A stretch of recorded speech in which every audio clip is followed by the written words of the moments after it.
I'm Susi from Daniel Creative Semarang Junior High.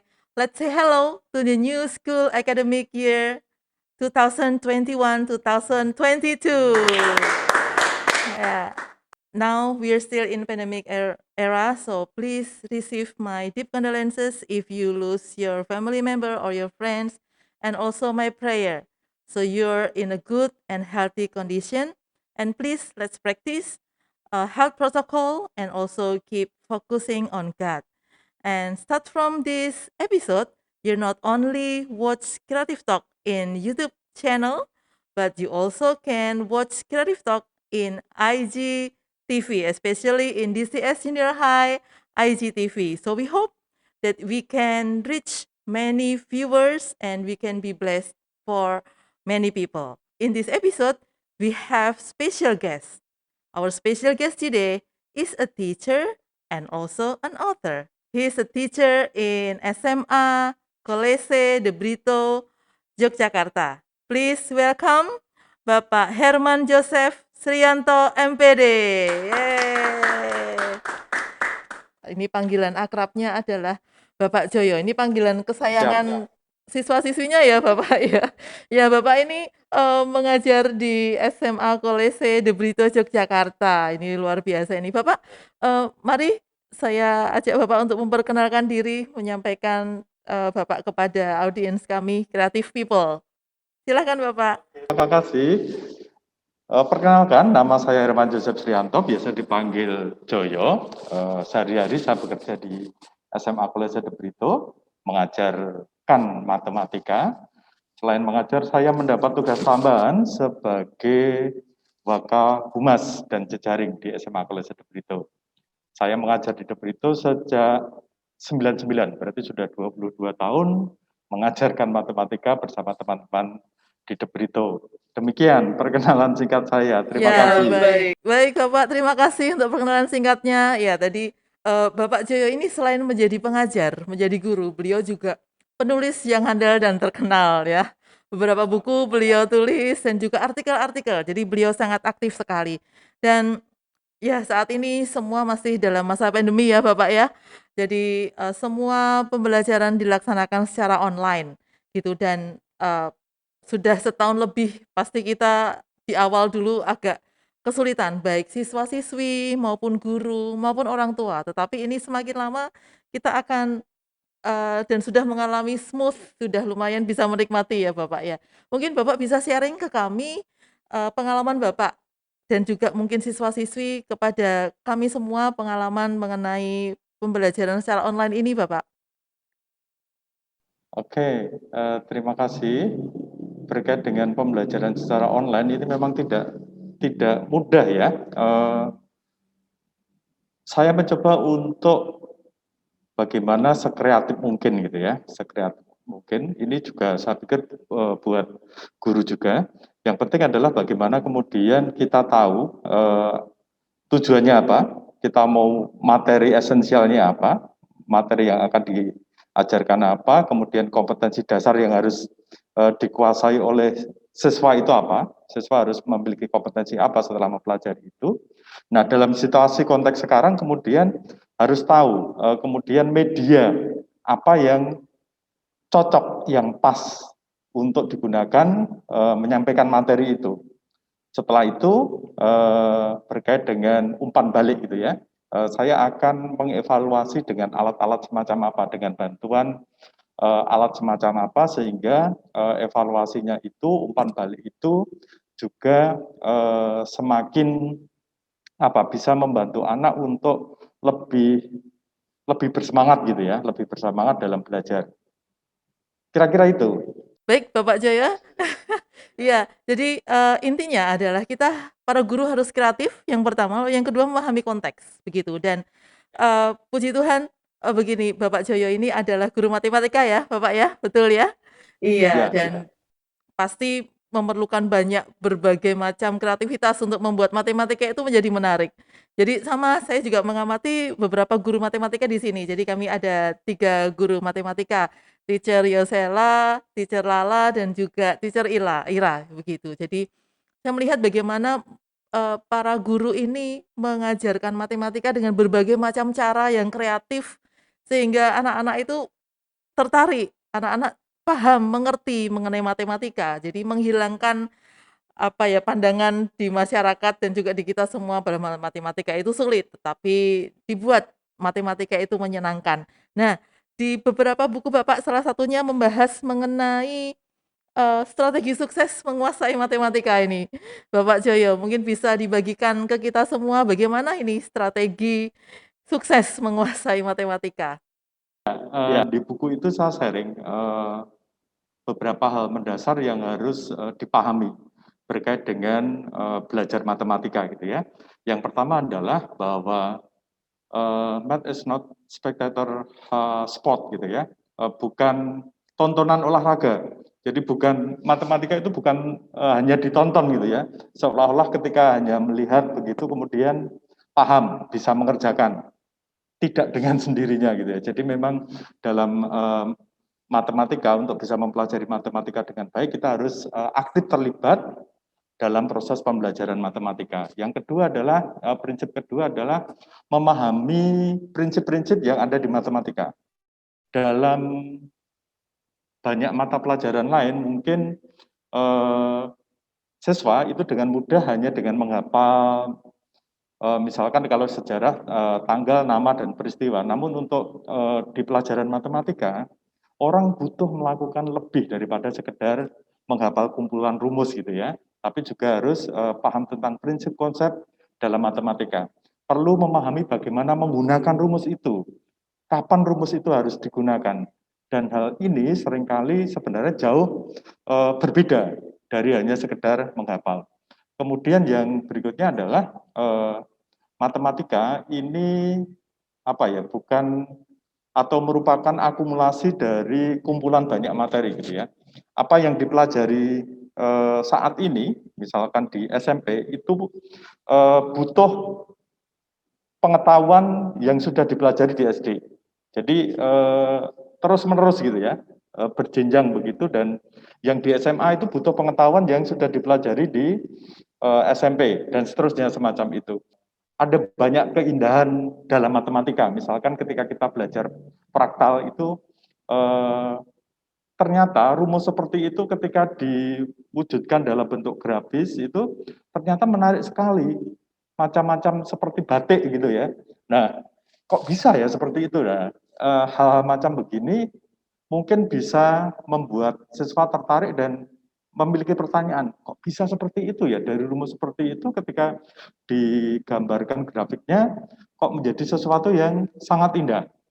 Kemudian juga jangan lupa matematika itu juga bisa dipakai untuk main-main gitu ya, dipakai untuk bermain-main.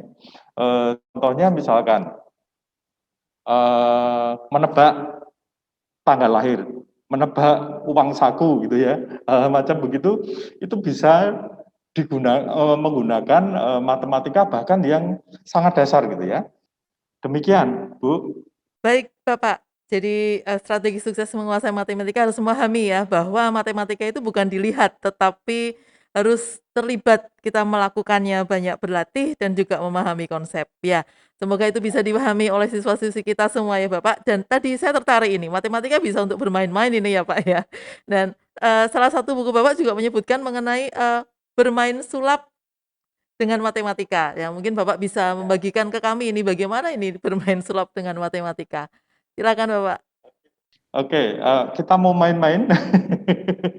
Oke, misalkan kita menebak eh ulang tahun ya. Ya boleh boleh Bapak, silakan. Oke. Sekarang pertama kalikan bulan lahir dengan 5. Bulan lahir itu dikonversi menjadi angka ya. Kalau Januari 1, kemudian Februari 2 dan seterusnya sampai Desember 12 gitu ya. Oke. Dikalikan 5, bulan lahir dikalikan 5. Bulan lahir kalikan 5. Baik. Oke. Ditambah 7. Tambah Baik. 7. Baik, sampun. Terus hasilnya tadi dikalikan dengan 4. kali 4. Kalikan dengan 4. Kali 4. Sudah, Bapak. Ya, hasilnya sudah. Tambahkan 13. Tambahkan 13. Tambahkan 13. Tambah 13. Sudah, Bapak. Kalikan dengan 5. Hasilnya dikalikan dengan 5. Kalikan 5. Sudah, Bapak. Oke. Tambah dengan tanggal lahir. Tambah dengan tanggal lahir. Tambah dengan tanggal lahir. Sudah, Bapak. Oke. Hasil akhirnya berapa, Bu? 1216. 1216. Ya. Oke. Iya. 11 Oktober, Bu. Betul, Bapak. Yeay. Ini dari 1216 bisa kuncinya seperti apa ya, Pak ya? Nanti sebenarnya hasil akhir itu kuncinya dikurangi dengan 205. Oke, Dikurangi jadi dengan hasilnya 205. dikurangi Jadi nanti 205. 10, 11 kan? Betul, betul, hebat sekali.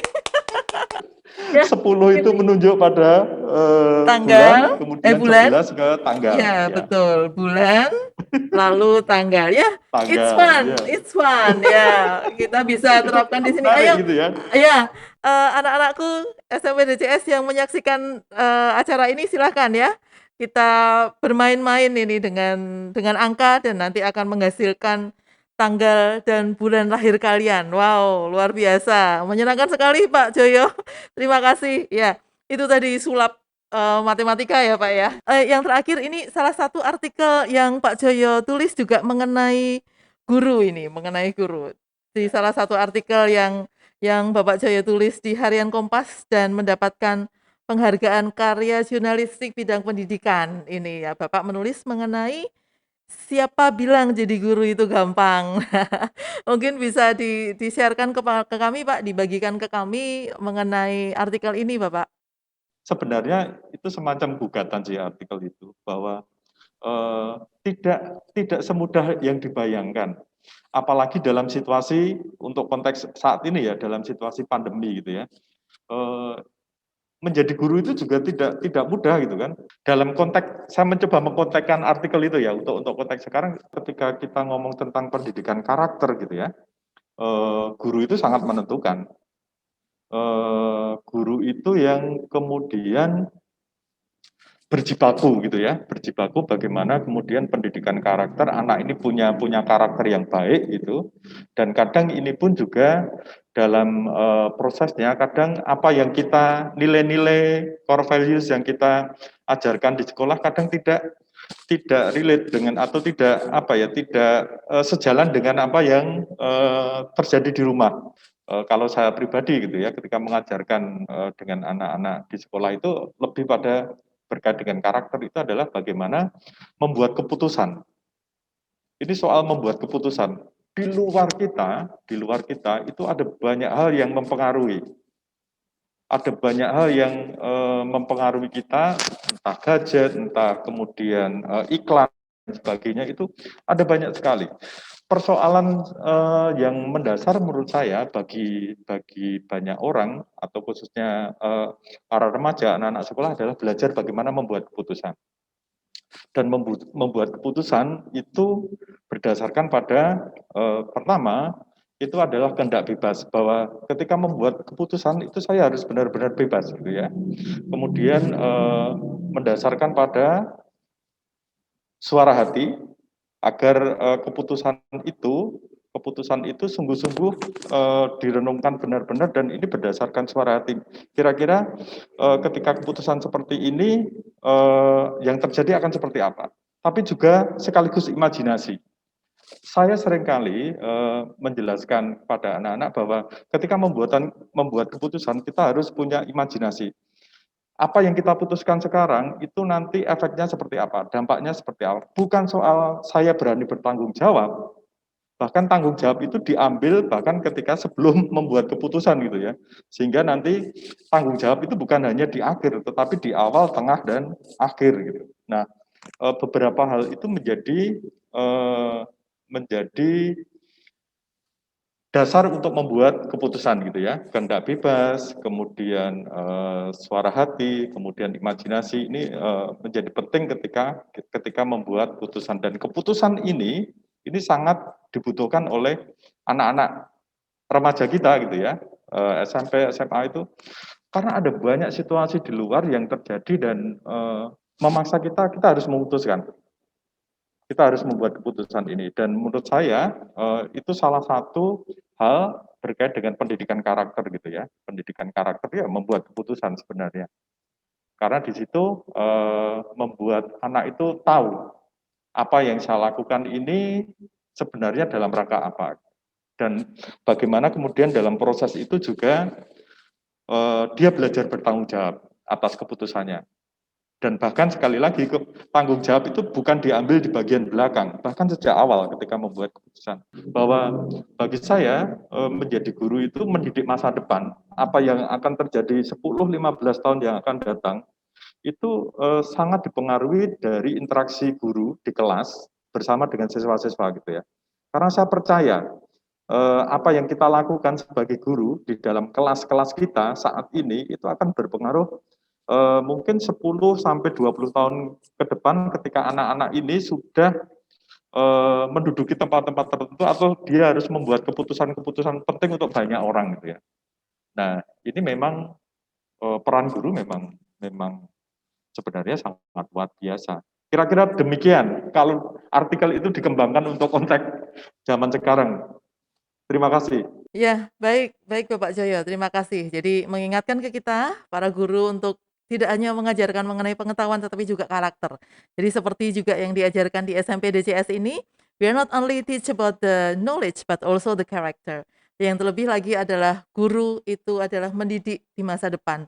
Saat ini kita diajarkan tapi itu untuk mempersiapkan para siswa-siswi kita di masa depan mereka. Dan kita selalu berharap bahwa siswa-siswi yang kita ajar saat ini, yang kita didik saat ini, menjadi pribadi-pribadi yang tangguh dan yang luar biasa di masa depan nanti. Ya, terima kasih sekali Bapak Joyo untuk waktunya. Terima kasih untuk sharingnya. Terima kasih untuk kita semakin memahami betapa menyenangkannya matematika itu. Ya, terima kasih sekali lagi saya ucapkan kepada Bapak Joyo. Terima kasih Bapak, Tuhan memberkati. Terima kasih, Tuhan memberkati. Semoga apa yang saya sampaikan ada manfaatnya, dan mohon maaf jika ada hal-hal yang kurang berkenan. Shalom. Shalom, berkah dalam. Terima kasih, Tuhan memberkati. Alright, please watch us in DCS Junior High YouTube channel and also DCS Junior High IGTV. God bless you all. Stay happy, stay healthy.